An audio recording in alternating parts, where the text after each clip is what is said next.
Tadi kan ada yang ngebahas soal tadi balik lagi ke yang pertama banget dibahas gitu kan, soal anak-anak harus diberikan konsen. Karena ya kita fokusnya nih kalau misalnya kita kan anak-anak itu generasi penerusnya, sebaiknya mereka lebih baik lah dari generasi sekarang gitu. Amin. Ya, jadi gimana sih sebenarnya untuk mengajarkan anak-anak itu soal konsen? Mengajarkan anak soal konsen, yuk kita orang tua juga berani untuk berubah, gitu ya. Kita juga harus belajar meminta konsen. Yang paling sering kayak gini nih, Momfit, pasti ini sering banget terjadi di lingkungan kita di mana aja gitu ya, dan di lingkungan semuanya. Kayak misalnya sering nggak kalau ada pertemuan, anak kecil gemesin banget, terus semuanya langsung nyubitin pipinya. Iya benar.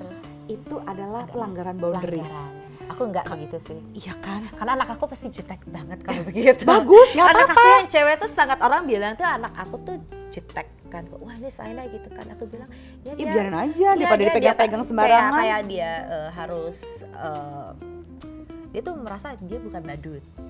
Dari kecil dia udah seperti itu, jadi dia nggak bisa kayak disuruh ayo nyanyi, ayo gitu kan. You good mom.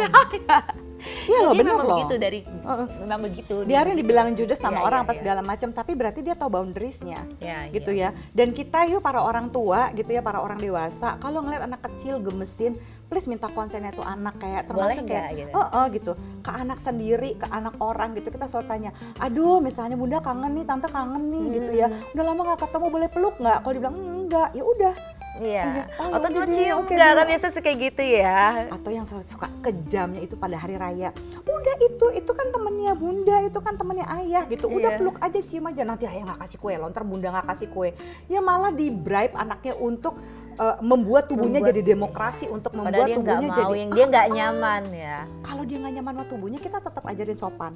Misalnya halo begini, untungnya ada COVID loh. Iya, itu kita nggak usah bersentuhan, ya kan? Kita bisa fist bump, kalau nggak mau yang hai atau ya halo om, halo tante gitu. Ya udah, dia tetap ajarin sopan tanpa kita harus langgar gitu loh. Ini batasan-batasan boundaries tubuhnya, kan kita langgar konsennya dia. Ya sebenarnya bukan kita bersyukur ada COVID-nya sih, cuman ada silver lining ada berkah dari COVID ini. Iya, jadi seenggaknya sekarang kan orang jadi nggak terlalu ya kayak salaman itu nggak harus sentuhan fisik ya kan, atau kita cuma iya gitu kan sebenarnya. Karena kan memang kalau setiap anak itu memang nggak setiap, karena anak aku introvert ya, jadi memang nggak setiap anak itu nyaman untuk berinteraksi dengan orang, apalagi bersentuhan fisik gitu kan. Jadi ya mungkin PR anak-anak yang gampang banget untuk I'm cuddly gitu, semua orang dipeluk, dia senang kayak gitu. Itu yang memang agak PR kita untuk ngajarin konsennya, bahwa Nona gitu, kamu nggak bisa meluk semua orang, kamu harus menanyakan konsen dan sebagainya. Kita juga ajarkan berarti ke anak kita untuk bertanya dulu ke orang lain gitu kan. Kamu boleh nggak, saya boleh mungkin pegang tangannya gitu kan, harus diajar kan seperti itu ya dari kecil. Jadi konsen sebagai seks edukasi awal gitu ya, akan sangat membantu ketika si anak itu diajarkan untuk belajar menghargai tubuhnya. Misalnya, nak, di bagian tubuh mana aja yang disentuh dan kamu tidak nyaman gitu, kamu harus protes gitu. Itu adalah bagian dari harassment. Mungkin akan ada false alarm gitu ya, atau salah alarm gitu ya. Misalnya anak pulang-pulang, Mami, aku tadi dilecehkan. Kita kan langsung, apa yang terjadi nak? Aku dicubit tadi. Jangan kita bilang, elah gitu aja, jangan gitu. Itu artinya dia sudah aware sama tubuhnya. Jadi kita bisa bilang, oh gitu, apa yang kamu rasain? I feel violated. Atau misalnya aku merasa gak nyaman, aku gak suka diginiin. Oke, apa yang akan kamu lakukan next time? Bilang orang itu, aku gak suka gitu ya, please jangan lakukan itu gitu ya, karena aku gak nyaman gitu, dan kamu berhak untuk merasa tidak nyaman. Meskipun orang, elah cuma pipinya doang. Iya, oh enggak, PR juga buat orang tuanya ya, PR tuanya juga kita jangan menyepelekan jika anak kita sharing sesuatu ya kan.